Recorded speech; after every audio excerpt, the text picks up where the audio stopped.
Breviário de Decomposição, Émile Cioran. Genealogia do fanatismo.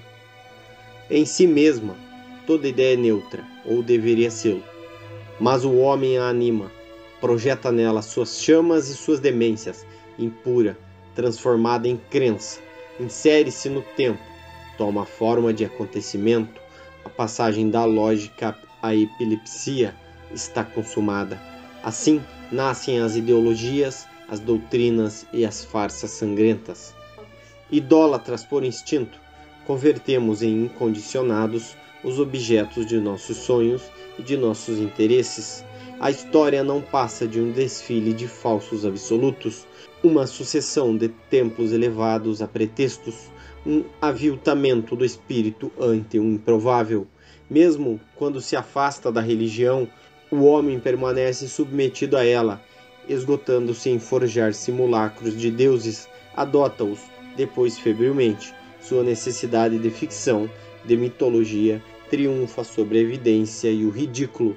Sua capacidade de adorar é responsável por todos os seus crimes.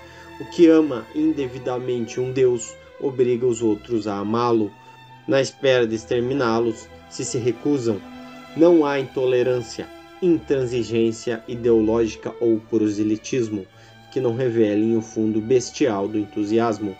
Que perca o homem sua faculdade de indiferença, torna-se um assassino virtual, que transforme sua ideia em Deus, as consequências são incalculáveis. Só se mata em nome de um Deus ou de seus sucedâneos. Os excessos, suscitados pela deusa razão, pela ideia de nação, de classe ou de raça, são parentes dos da Inquisição ou da Reforma. As épocas de fervor se distinguem pelas façanhas sanguinárias. Santa Teresa só podia ser contemporânea dos autos de fé e Lutero do massacre dos camponeses. Nas crises místicas, os gemidos das vítimas são paralelos aos gemidos do êxtase. Patíbulos, calabouços e masmorras só prosperam à sombra de uma fé, dessa necessidade de crer que infestou o espírito para sempre. O diabo empalidece comparado a quem dispõe de uma verdade, de sua verdade. Somos injustos com os Neros ou com os Tibérios. Eles não inventaram o conceito de herético. Foram apenas sonhadores degenerados que se divertiam com os massacres. Os verdadeiros criminosos são os que estabelecem uma ortodoxia no plano religioso ou político, os que distinguem entre o fiel e o cismático. No momento em que nos recusamos a admitir o caráter intercambiável das ideias, o sangue corre. Sob as resoluções firmes, ergue-se um punhal. Os olhos inflamados pressagiam o crime. Jamais o espírito hesitante, afligido pelo hamletismo, foi pernicioso.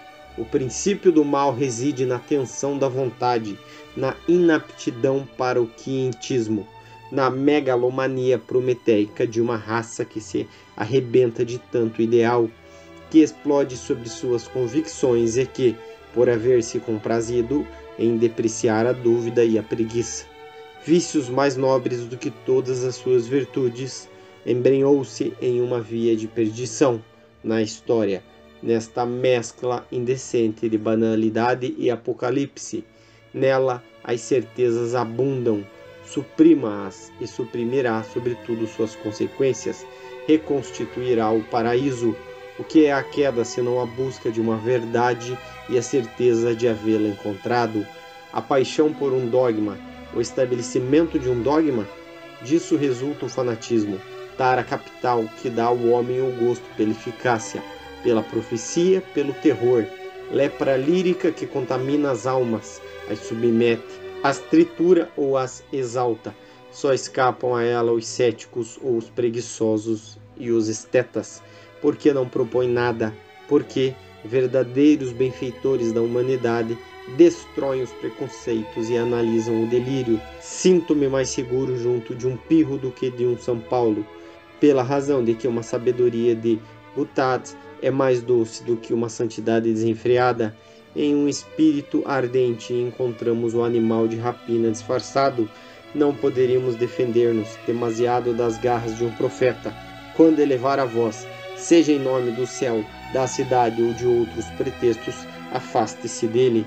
sátiro de nossa solidão, não perdoa que vivamos aquém de suas verdades e de seus arrebatamentos, quer fazer-nos compartilhar de sua histeria, de seu bem, impô-la a nós e desfigurar-nos. Um ser possuído por uma crença e que não procurasse comunicá-la aos outros é um fenômeno estranho à Terra, onde a obsessão da salvação torna a vida irrespirável. Olha à sua volta, por toda a parte larvas que pregam. Cada instituição traduz uma missão.